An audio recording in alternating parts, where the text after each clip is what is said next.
Joining me this Sunday morning, Dominic LeBlanc. He is Minister of Intergovernmental Affairs and he is in Moncton, New Brunswick. Nice to see you, Minister. Good morning, Rosemary. So you have said that the vetting process for Madame Payette clearly wasn't good enough. What did it entail if obviously it seems that no conversations were had with past employers? So what kind of vetting was done? Do you know? No, I don't know the details of the vetting that's done. As I say, after the appointment, some time after the appointment, in fact, last summer, your colleagues at CBC had some reports on past employment circumstances. These certainly weren't known at the time. But we have to be careful not to assume that certain vetting things were not done. I don't know deliberately what was done, but there was obviously a vetting process that took place, but I don't think we can pretend that it was adequate, and it's being reinforced, obviously, and made more robust. So will that be more robust for the next Governor General? What will be the process for the next person? Well, of course, it'll be more robust for every senior government appointment. As the Prime Minister said on Friday, we're looking at how to strengthen the vetting process across the board in terms of order and council appointments or senior government appointments. The Prime Minister hasn't made any decisions in terms of the specific process to be followed in the coming weeks to replace Madame Payette, but the Privy Council will be offering advice, I think, to the Prime Minister this week, and we'll turn our attention to that this week, obviously, because it's not a circumstance we want to drag on for weeks and weeks and weeks. And why not go back to the advisory council that Mr. Harper used? Because that did seem to work by all accounts.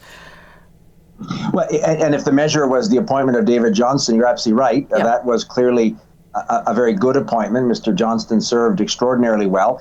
So I would assume, Rosemary, that that's one of the things that will be considered. But as I say, the Governor General just resigned last Thursday, but there is some urgency to have a process in place and make decisions on next steps, and I would think that'll be happening in the coming days. And will you keep the opposition parties in the loop? They're asking for that.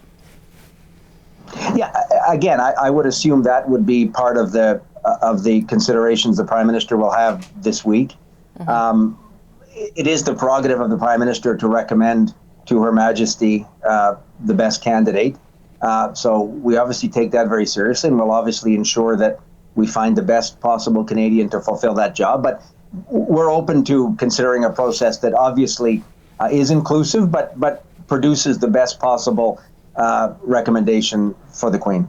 When before Madame Payette was named, there were all sorts of rumors, as is the case in Ottawa, about a shortlist and different people on the shortlist. But one of the things that was talked about was the need for diversity. There was even mention of perhaps an Indigenous person going into that role. Do you think that it would be an important signal for the government to put a person of diverse background into this job? That's been very much our desire since we formed the government in 2015, Rosemary. We've made, from judicial appointments to every other appointment that the Government of Canada makes across the board, a real effort to show the face of Canada in these appointments. Mm-hmm. And I think we've succeeded perhaps more than any other government. So obviously those are the kind of things the Prime Minister will reflect on. But it's not just with respect to the next Governor General. We look to find Indigenous Canadians or racialized Canadians across the board in federal appointments. There have been questions and reports that Jean Chretien was the person who actually suggested Julie Payette to the government, and the government sort of got caught up in the celebrity of Madame Payette rather than thinking about who was the actual best person for the job. What do you say to that? I saw those reports as well. I talk to Mr. Chretien as regularly as I can. It's a bit of a mentor for me. I've never discussed this with him at all. And the first time I saw that suggestion was when I read it, I think it was in the Globe and Mail. So I have no information on what role, if any, Mr. Chretien played 3 years ago. What about the criticism that the government or the Prime Minister got caught up in the idea of celebrity? Look, I think to be fair, at the time Madame Payette was appointed, there was a wide recognition, certainly in the days and weeks that followed the appointment, that it was a very worthy appointment. And I remember that also followed her installation as Governor General. The challenge was the vetting process. If in fact, as was reported in CBC, there were concerns in previous workplaces, Those obviously should have been brought to light. They weren't. So that is something that we need to strengthen. But at the time of her appointment, it was not, in the commentaries that followed, seen as something that was not worthy. There needs to be a more robust process to vet potential candidates across the board for all appointments. The Privy Council Office is now going to start working with Rideau Hall to try and transition the workplace to improve the atmosphere, because obviously that's a big concern. There are lots of people who had a lot of knowledge of Rideau Hall, loved their jobs, who have unfortunately left. How difficult do you think it's going to be to fix the place of Rideau Hall and to fix the work atmosphere there? I hope it won't be difficult, Rosemary. It's obviously a priority for the government, for the Privy Council, for the clerk himself. He and I have talked about that. Mm-hmm.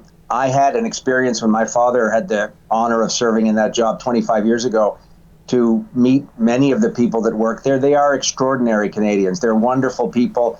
These are people who, imagine 7, 8 years after my father retired and he was sick with dementia in New Brunswick, some of them would come on holidays to New Brunswick and would call me and ask if they could drop by and spend 15 minutes with him to say hello. So, and some of those people are still there. When I would go to a swearing-in ceremony, I would see some of those wonderful people that are still working there from 25 years ago. So I personally, and I know the clerk and the senior public servants at Privy Council, will be very present and very active and very reassuring to the public servants that work at Rideau Hall. And they will renew the leadership. Obviously, the deputy minister job, the secretary job, now requires somebody to be appointed to that function as well. Mm-hmm. So the clerk will be very rigorous in ensuring that the right person fulfills that role and works with all the staff, obviously.